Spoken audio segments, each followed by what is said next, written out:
अस्सलाम वालेकुम नाज़रीन, आप देख रहे हैं प्रोग्राम स्पोर्ट्स अपडेट और मैं हूं आपका अपना मेज़बान अब्दुल्ला हसन। तो नाज़रीन, जैसे कि मैंने वादा किया था कि मैच के हवाले से आपको गाहे बगाहे आगाह करता रहूंगा, तो रावलपिंडी का टेस्ट मैच पहला दिन, दूसरा मैच आज पहला दिन इख्तिताम पजीर हो गया। पाकिस्तान ने टॉस जीतकर बैटिंग का फैसला किया और उसके बाद पाकिस्तान ने 145 रन जो है बना लिए हैं और 3 विकेट जो है पाकिस्तान इस वक्त गंवा बैठा है। कंडीशंस क्या रही, विकेट ने साथ दिया कि नहीं दिया, टॉस जीत के बैटिंग करने का फैसला ठीक था या नहीं था, इसी पर बात करने के लिए हमारे साथ इस वक्त प्रोग्राम में मौजूद होंगे सीनियर एनालिस्ट और जर्नलिस्ट स्पोर्ट्स के खालिद महमूद साहब। आपका बहुत बहुत शुक्रिया। टेलीफोन लाइन पर मौजूद होंगे और साथ ही साथ उनके हमरा मौजूद होंगे टेलीफोन लाइन के ऊपर, ये लाहौर से हमें ज्वाइन करेंगे नईरुद्दीन साहब जो कि सीनियर स्पोर्ट्स जर्नलिस्ट हैं। खालिद साहब, सबसे पहले आप ही की जाने आ जाता हूँ।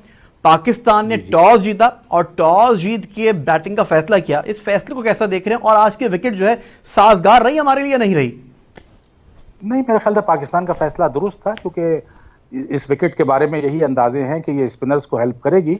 और जब आमतौर से जो पाकिस्तानी विकेटें होती हैं तो इसमें पहली बैटिंग करना ही बेहतर होता है। ठीक है, अब वो इत्तेफाक की बात है कि पाकिस्तान को 3 विकेट जल्दी गिर गए, लेकिन उसके बाद तो पाकिस्तान ने संभाल लिया है और मेरे ख्याल से सूरत हाल पाकिस्तान के कंट्रोल में है इस वक्त। ठीक है, आप कह रहे हैं कि पाकिस्तान ने अंडर कंट्रोल है इस वक्त सिचुएशन।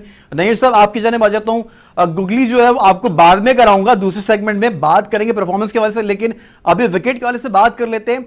और आज जो सिचुएशन रही और टॉस जीत के आप क्या समझते हैं कि ठीक फैसला था ये बैटिंग करने का? जी, फैसला ठीक था, लेकिन ये पता था कि ये विकेट में चूंकि जाहिर है पहले दिन मॉइस्चर होता है, तो ये जो 1-2 घंटे होते हैं इसमें फास्ट बॉलर्स को मदद मिलती है।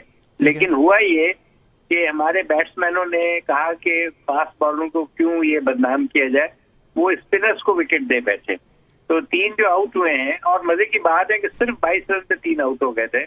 3 जो आउट हुए हैं उसमें से 2 स्पिनर थे और 1 फास्ट बॉलर की विकेट थी। ठीक है, तो ये मतलब है कि जहां तक फैसले की बात है, फैसला तो ठीक था।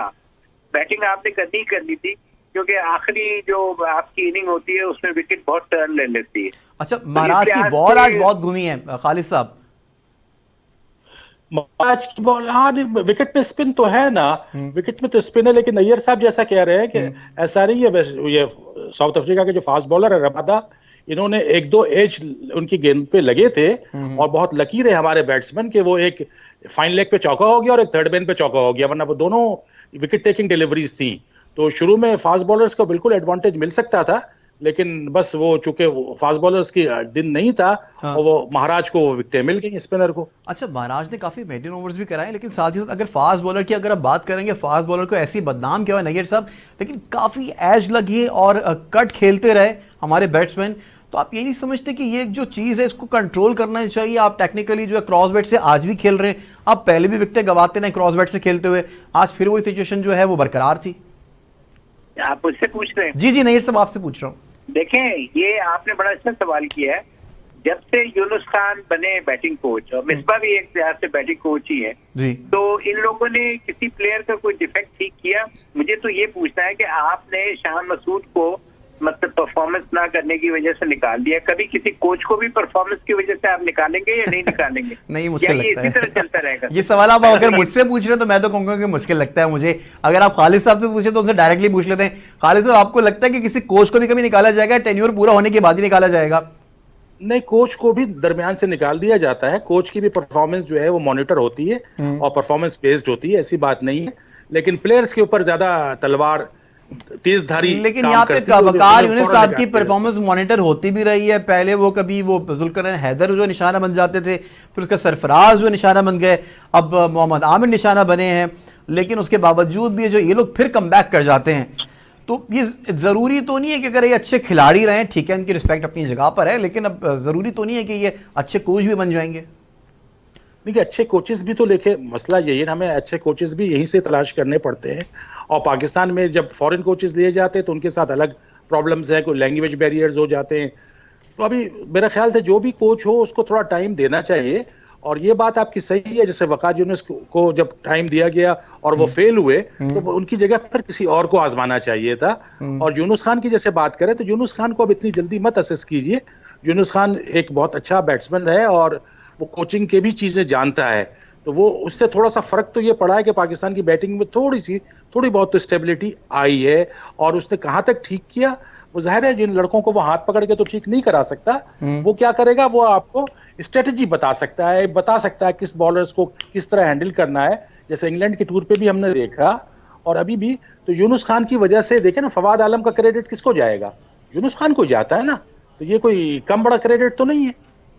फवाद आलम की वापसी हो गई टीम का, वो इस वक्त परमानेंट मेंबर है, बल्कि बाबर आजम के बाद सेकंड बेस्ट बैट्समैन आपकी टीम का वही है, ठीक है ना, तो उसका क्रेडिट तो यूनुस खान को ही जाएगा ना। जब से यूनुस खान बैटिंग कोच बना, उसने किसी तरीके से कन्विंस किया सीनियर मैनेजमेंट को कि आज इस वक्त जो है फवाद आलम, आज भी उन्होंने बहुत अच्छी बैटिंग की है, अगर वो जल्दी आउट हो जाते तो मैच का नक्शा कुछ और होता। ठीक है, फवाद आलम अगर जल्दी आउट हो जाता तो मैच का नक्शा कुछ और होता, नहीं है सब। लेकिन यूनुस खान की कोचिंग को आप कैसे देख रहे हैं? क्योंकि टेक्निकली तो देख ले कि सारे के सारे आप शुरू में आउट हो जाते हैं, ठीक है ना, विकेट दे देते हैं, कोई क्रॉस बैट से खेलता है, टेक्निक उस वक्त दिखाई बिल्कुल भी नहीं देखती। आप ये नहीं समझते कि माइंड सेट का बहुत ज्यादा इशू है? देखिए, पहली बात तो ये है कि अगर आपने इसका क्रेडिट देना है ना फवाद आलम का, तो फिर बाबर का भी दे दें कि जी बाबर ने भी स्कोर किया, तो वो भी यूनुस खान के खाते में डाल दें। भाई ये तो बैट्समैन जो थे, ये तो ऑफ एंड ऑन स्कोर कर ही रहे थे, जो नहीं कर रहे हैं ओपनर्स। और वो कभी आपके 27 पे 4 आउट होते हैं, कभी 22 पे 3 आउट होते हैं।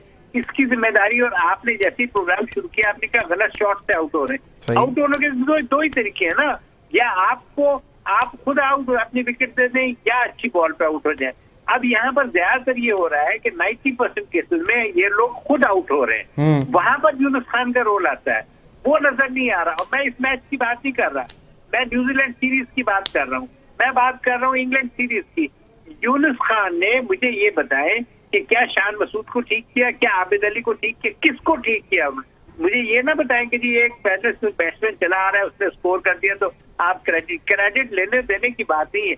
जहां डिफेक्ट्स हैं, जो वीक पॉइंट्स हैं, जो हमारे वीक लिंक्स हैं, उनके ऊपर यूनुस खान की परफॉर्मेंस को मैं बहुत इंपॉर्टेंट बात है। खालिद साहब, इसका जवाब दे दीजिए। खालिद साहब, आप नहीं, आपका बिल्कुल वैलिड नुक्ता नजर है, जो आप बातें कह रहे हैं बिल्कुल सही है आपकी बात। लेकिन बात ये देखें, कोच अभी उसको असाइनमेंट लिए हुए कितना अरसा हुआ है, उसने बिल्कुल इंग्लैंड का टूर किया है, न्यूजीलैंड का टूर किया, अब ये होम सीरीज मिली है ना, तो इतनी जल्दी तो रिजल्ट मांगना। खालिद साहब, ये फवाद की और ये बाबर आजम की बैटिंग का क्रेडिट तो यूनुस खान को जा तो नहीं सकता ना वैसे? ठीक है, मानते हैं मेहनत कर रहे हैं, लेकिन फवाद को टीम में वापस लाने का क्रेडिट मैं कह रहा हूँ। स्कोर तो फवाद खुद कर रहे हैं, लेकिन उसको टीम में लाने के में तो आपको अंदाजा होगा और यकीन कई लोगों को मालूम है कि इसमें यूनुस खान का तो बड़ा मेजर रोल है, वरना वो तो आउट ऑफ फेवर थे ना, वो तो कहाँ थे टीम में, he was not in scheme of things. Fawad Alam को जो उसकी टीम में वापसी हुई है, उसमें तो लामहला यूनुस खान का क्रेडिट है ना। अच्छा, ये शुरू में एकदम से खालिद साहब एकदम से 3 विकेटें स्टार्टिंग में गिर गई थी, ठीक है। साउथ अफ्रीका की परफॉर्मेंस के हवाले से बात कर लेते हैं, उनकी टीम के हवाले से बात कर लेते हैं, उनकी बॉलिंग के हवाले से बात कर लेते हैं। एकदम से 3 विकेटें जो उन्होंने पकड़ ली थी, ले ली थी, ग्रिप बना गए थे मैच के ऊपर, फिर अचानक से आप क्या समझते हैं कि उनकी जानिब से जो चेंजेस हुए, क्या वो ठीक नहीं हुए?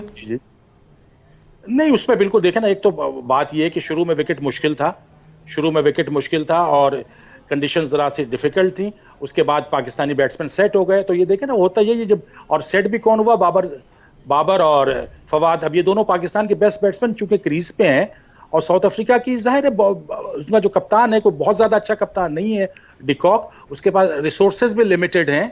और अनफॉर्चुनेटली मैंने कहा ना, साउथ अफ्रीका की जो सबसे बड़ी बुराई आई हुई है इस टूर पे, जो उनके 2 बेस्ट प्लेयर्स हैं, डुप्लेसी और डिकॉक, वो ही फायर नहीं कर रहे। ठीक है, यहाँ पे बात हो रही है परफॉर्मेंस के हवाले से। नाज़रीन, तो आज पहला दिन जो है वो गुजर चुका है। पहले दिन में पाकिस्तान ने जो है 145 रन बनाए। शुरू के अंदर ही 3 विकेटें गंवा बैठे थे, और ये 3 विकेटें जो गंवा बैठते हैं शुरू के अंदर ही, ये 3 लोग वो हैं, इमरान भट्ट, आबिद अली और अजहर अली। इनकी परफॉर्मेंस के हवाले से बात करेंगे। नैयद साहब और खालिद साहब हमारे साथ ही जुड़े रहिए। नाज़रीन, अब वक्त हुआ ब्रेक का, हमारे साथ रहिए।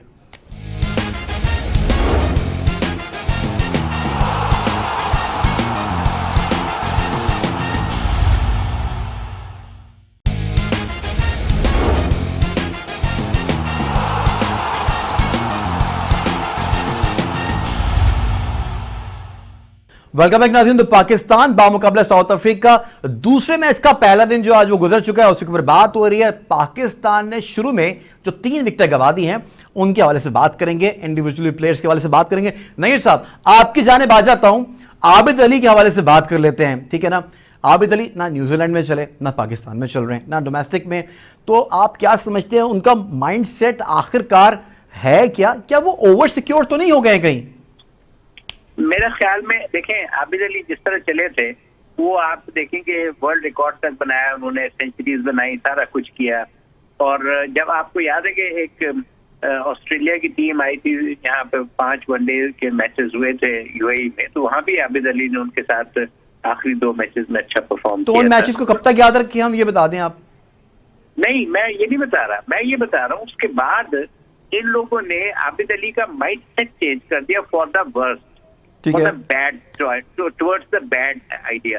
और वो आबिद अली जो कि बड़ा फ्री फ्लोइंग प्लेयर था, उसको डेफिनेटली मैं समझता हूँ कि उसका एक तब्दीली ऐसी लाई गई है ज़हनी तौर पे कि अब वो बंदा जो है ना 3 में है, ना 13 में, ना तीतर में, ना बटेर, ना वो स्लो खेलता है, ना फास्ट खेल। अब वो क्या कर रहा है, न्यूजीलैंड से आप उसकी तमाम आउट होने के देख ले और आज के भी देख ले कि वो खुद आउट हो रहा है। ठीक है, बॉलर्स नहीं उसे आउट करते, वो ठीक है। शॉट पे आप ये कह रहे हैं कि आबिद अली अब ना तीतर है ना बटेर है, ठीक है। खालिद साहब आपकी जानिब आ जाता हूं, एक स्लो बॉल स्पिन आपको कराता हूं आबिद अली की जानिब से।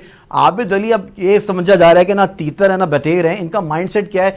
एक सिंपल सी बात, जहां तक मुझे ये लगता है कि ये ओवर सिक्योर हो चुके हैं, लेकिन अजहर अली की अगर बात कर लीजिए तो लाखों प्लेयर्स हैं, ठीक है, और ये किस तरह से आगे आते हैं और उसके बाद फिर ये परफॉर्म नहीं कर पाते।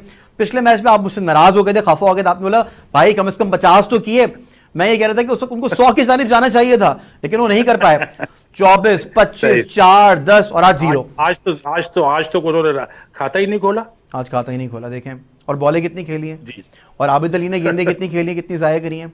चलें ठीक है, टेस्ट मैच है, आप गेंदे खेलें, आपको रुकना है, लेकिन ये मॉडर्न डे क्रिकेट है। ये पहला मैच 3.5 दिन में जीते हैं, तो आप ये नहीं समझते कि तेज खेलना होगा, तेज रन बनाने होंगे और जल्दी आउट करना पड़ेगा, तभी आप मैचेस जीत पाएंगे, वरना मैच को ग्रिप नहीं कर सकते। नहीं अब्दुल्ला भाई, आपका बिल्कुल सही ये रेसिपी है। आजकल के क्रिकेट फास्ट क्रिकेट, इसमें कोई शक नहीं है।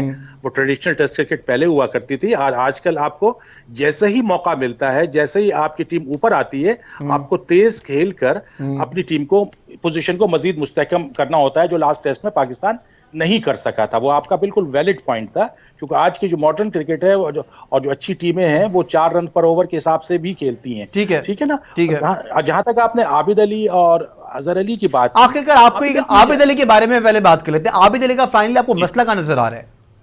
नहीं आबिद अली को जाहिर है ये सही है कि आबिद अली को थोड़ा सा मेंटल प्रॉब्लम, मेंटल ब्लॉक जिसे कहते हैं, वो फैसला नहीं कर पा रहे कि वो तेज खेले या ना खेले। ये बिल्कुल सही असेसमेंट है, ठीक है ना। वो अंडर प्रेशर इस टाइम पे, और उसको आपने कहा नहीं, ओवर सिक्योरिटी की तो बात नहीं है, क्योंकि आपको शायद अंदाजा होगा कि इस मैच में भी कुछ ऐसी बातचीत चल रही थी कि उनको ड्रॉप कर दिया जाए और अजहर अली को ओपन कराने की बात चल रही थी। तो आबिद अली की बिल्कुल पोजीशन सिक्योर्ड नहीं है। और आज लेकिन देखें आप, लेट्स फेस इट, अभी आप अगर आप एक्शन रिप्ले भी देखेंगे तो आपको अंदाजा होगा, he got a good ball. आज वो जो गेंद थी और कैच भी उनका फॉरवर्ड शॉट पे बहुत। इतने सीनियर प्लेयर अजहर अली, इतने सीनियर प्लेयर, खालिद साहब सॉरी मैं कथा कलामे के लिए मादर चाहता हूं, मैं चाहता तो यही हूं कि आप ही को सुनता रहूं, लेकिन मेरा खुद भी दिल जला हुआ है। इतने सीनियर प्लेयर और उसके बाद फिर एलबीडब्ल्यू हो गए महाराज से, क्या बात है, बॉलें समझ में नहीं आ रही, क्या हो रहा है?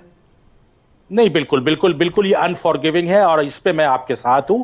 आज तो उनकी जरूरत थी कि आज, चूंकि पाकिस्तान का पहला विकेट जल्दी गिर गया था, दूसरा अजहर अली तो सीनियर मोस्ट बैट्समैन है ना, सबसे अच्छे बैट्समैन जरूर बाबर आजम है, लेकिन सीनियर मोस्ट अजहर अली है, उनको अपनी रिस्पॉन्सिबिलिटी लेनी चाहिए। और उनको तो ये फ्रीडम है, उनको स्लो खेलने की बिल्कुल इजाजत है, वो जितनी बॉलें चाहे खेलें, वो आखिर तक आउट ना हो, ठीक है, क्योंकि उनके गिर्द फवाद हैं या बाबर हैं या रिजवान है, वो स्कोर कर सकते हैं। उनका अरे नैयर साहब ये कप्तान रह चुके हैं टीम के, हम इनके करियर के बारे में बात कर रहे हैं, ये कप्तान रह चुके हैं, इतना टाइम खेला इन्होंने, इतने तजुर्बेकार प्लेयर हैं अजहर अली, उसके बावजूद इस तरह से विकेट गवा देना और शुरुआत के अंदर ही, और इतना इंपॉर्टेंट मैच है। आप सही कह रहे हैं, 9 गेंदें खेली भाई साहब ने, स्पिनर्स लगे हुए थे और उसके बावजूद उनसे 1 रन भी नहीं बन सका, और फिर यही हुआ कि वो एक मिस्त्री। अच्छा, मैं अगर ये आपको कहूँ तो आपको मजाक लगेगा, ठीक है। सेंचुरी मेरे ख्याल से इतने तजुर्बेकार प्लेयर के ऊपर तो सेंचुरी तो मुझे लगता है कि फर्ज बनती है, लेकिन यहाँ पे ये बिना खाता खोले ये जो है डक पकड़ के निकल आउट हुए हैं ना, खुद आउट है, बॉलर ने नहीं आउट किया, खुद आउट। तो फिर ये आबिद अली के हवाले से भी बात होगी। इमरान भट्ट को आप कैसे देखते हैं? इमरान भट्ट को भी काफी हम लोग घसीट रहे हैं, क्या घसीट के चलते रहेंगे अब, या दूसरे प्लेयर्स का मौका मिलना चाहिए, आप ये नहीं समझते? देखिए इमरान भट्ट जो है ना वो टैलेंटेड प्लेयर है, और मैं समझता हूँ कि इमरान भट्ट की जो फील्डिंग थी आपके कराची टेस्ट में, उसने पूरी टीम को उठा के रखा। और इंसान की देखें कंट्रीब्यूशन, अगर आप बैटिंग में फेल हुए तो बॉलिंग कर लेते हैं, या बॉलिंग में फेल हुए फील्डिंग कर लेते हैं, तो फिर आप इतने कंडेम नहीं होते जितना ये कंडेम हो रहा है, आबिद अली हो रहा है या अजहर अली हो रहे हैं ना। इन लोगों ने मतलब जो कुछ भी किया है वो आपके सामने है, लेकिन इमरान भट्ट जो है उसमें मेंटल ब्लॉक नहीं है, ये मैं बता दूं। अच्छा, उसको पता है कि मैंने तेज ही खेलना है, और वो उसी तरह से खेला। उसने 3 चौके भी लगाए, और अपने जो उसने 15 रन बनाए उसमें वो बड़ा फ्री फ्लोइंग खेल रहा था। लेकिन ठीक है, उसको अभी मैं समझता हूँ कि आप और मौके दें, और उसके साथ चलें भाई, आप कह रहे हैं कि और मौके दें, चलें ठीक है, अभी सोच लेते हैं, देख लेते हैं। अब ये तो सिलेक्टर्स को देखना पड़ेगा कि और मौके देने हैं नहीं देने। जब इनको मौके नहीं मिलते हैं तो फिर ये रो पड़ते हैं। अच्छा खालिद साहब, आपकी जानिब आ जाता हूं। पाकिस्तान को जो ओपनिंग कॉम्बिनेशन जो वो बन नहीं पा रहा और मिल नहीं पा रहा, आप क्या समझते हैं कि वसीम खान की जानिब से क्या लैकिंग नहीं हो रही यहाँ पे? नहीं, देखिए पाकिस्तान के बैटिंग की प्रॉब्लम मतलब कोई अभी नई प्रॉब्लम नहीं है, ये अक्सर वो बेशतर रहती है, और पाकिस्तान को काफी अपने कॉम्बिनेशन आगे पीछे करने पड़ते हैं। तो चूंकि एक सेटल्ड कॉम्बिनेशन नहीं है, और ये अचानक देखें ना, बात ये है कि पाकिस्तान की इससे पहले भी गुज़िश्ता सालों में भी देखें, पाकिस्तान जो मिडिल ऑर्डर पे जब मिसबा और यूनुस खान भी खेला करते थे, शोएब मलिक खेला करते, तो मिडिल ऑर्डर पाकिस्तान के उस वक्त भी ओपनिंग बैट्समैन आपको याद भी नहीं होगा कौन था, कौन आते थे और जाते थे। तो पाकिस्तान की बैटिंग इसी तरह रही है, तो कोई बहुत ज्यादा तशवीश की बात नहीं है, बशर्ते के हमारा जो मिडिल ऑर्डर है ये स्टेबल रहे, रिजवान भी स्कोर करे, फवाद करे और बाबर करे। मतलब खालिद साहब, आपकी बातों से तो मुझे यहाँ पे ये समझ में आ रहा है कि हमारा जो प्रॉब्लम है ये सॉर्ट आउट नहीं हो सकेगा, हम इससे निकल ही नहीं पाएंगे। जब हम शुरू में अपनी विकेट गवा देंगे तो अब आगे जाके हम क्या करेंगे? अब कब तक फवाद आलम हमें संभालेंगे, कब तक सहारा देंगे बाबर आजम, या इन्हीं के ऊपर रिलाय करेंगे? और अगर आगे चल के लेट्स सपोज बाबर आजम भी जल्दी विकेट अल्लाह ना करे किसी दिन गवा देते हैं अगले इनिंग में, और फवाद भी जल्दी आउट हो जाते हैं, तो फिर आपकी टीम फिर कहां खड़ी हुई है फिर? नहीं, तो पाकिस्तान की बैटिंग तो है ना, पाकिस्तान की बैटिंग जो है मुश्किलात में, और देखें ना ओवरनाइट नहीं बनते अच्छे प्लेयर या ग्रेट प्लेयर, इसमें टाइम लगता है, इसमें टाइम लगता है। और अभी जैसे सही इमरान भट्ट को या जिस किसी को भी ट्राई किया जाए, उसको कुछ थोड़ा सा लंबा अरसा देखा जाए, और अगर वो ना करे तो फिर उसका रिप्लेसमेंट लिया जाए। तो ये वाले जहां तक ओपनिंग बड़ा स्पेशलाइज्ड जॉब होता है, बड़ा मुश्किल काम होता है ओपनिंग। सबसे जो दुनिया के जो फास्ट बॉलर्स होते हैं वो ताजा दम कब होते हैं? शुरू में ही होते हैं ना, रबाडा हुए या साउथ अफ्रीका के और दीगर बॉलर्स। तो ओपनर्स का काम भी है ना, ओपनर्स की जॉब काफी चैलेंजिंग है, let's not forget that also. ठीक है ना, तो पाकिस्तान को मिल जाएगा, अभी डोमेस्टिक से ही मिलेगा, किसी T20 से। अच्छा यहाँ आजकल तो ये भी है ना कि T20 में कोई हार्ड हिटिंग ओपनर आ जाता है, तो जैसे डेविड वार्नर वगैरह की मिसाल है, फिर उसको भी आप टेस्ट मैच में ट्राई कर सकते हैं ताकि वो तेज खेलने का रहे उसका अंदाज। ठीक है, नहीं साहब आप क्या कहेंगे? मैं तो यही अर्ज करूंगा कि देखें, बात हेर फेर के फिर बैटिंग कोचेस की जिम्मेदारी पे आ जाती है। बैटिंग कोचेस ने जो हमारे मतलब आप समझ लें कि ऐसे प्लेयर्स हैं कि जिनको आप लेके आ रहे हैं टेस्ट मैच में, 22 करोड़ में ये 2 बंदे अगर चुने गए हैं तो किसी प्रोसेस से ही चुने गए हैं ना, तो इनके ऊपर जो इनके डिफेक्ट्स हैं उनको बैटिंग कोच की जिम्मेदारी है। वरना आप प्लेयर इस तरह बदलते रहेंगे तो बैटिंग कोच जो है उसको कब बदलेंगे? मुझे तो सिर्फ इसका सवाल का जवाब चाहिए। ठीक है, नैयर साहब और खालिद साहब हमारे साथ मौजूद थे। देता हूं, बैटिंग कोच को बदला जाएगा जब उसका असाइनमेंट, जब उसका टर्म पूरा हो जाएगा, टेन्योर पूरा हो जाएगा। अगर उसने अच्छा परफॉर्म नहीं किया होगा तो घर चला जाएगा, वरना कंटिन्यू करेगा। तो खालिद साहब आपका भी बहुत बहुत शुक्रिया, नैयर साहब आपका भी बहुत बहुत शुक्रिया, आप लोगों ने जो अपना टाइम निकाला खास तौर पर फैस टीवी के लिए अपना वक्त दिया स्पोर्ट्स अपडेट्स के लिए। तो नाज़रीन, आज पहला दिन जो है वो बीत चुका है, पाकिस्तान ने बनाए 145 रन। देखना यह है कि आगे क्या होता है, फवाद आलम अपनी बारी को कैसे मजीद कंप्लीट करते हैं। 77 रन की बहुत बेहतरीन इनिंग्स जो है फवाद ने खेली है, और साथ ही साथ जो है बाबर आजम उनके हमरा अपना साथ निभा रहे हैं। तो स्पोर्ट्स अपडेट में फिलहाल इतना ही, लेकिन हमारी जो बिल्कुल नए व्यूवर्स हैं, जो व्यूज़ हमें कर रहे हैं, प्लीज़ वो हमारे चैनल को सब्सक्राइब करें, और साथ ही साथ बेल आइकन का बटन दबाना बिल्कुल भी ना भूलें। आप हमें इंस्टाग्राम, फेसबुक और ट्विटर पे भी फॉलो कर सकते हैं।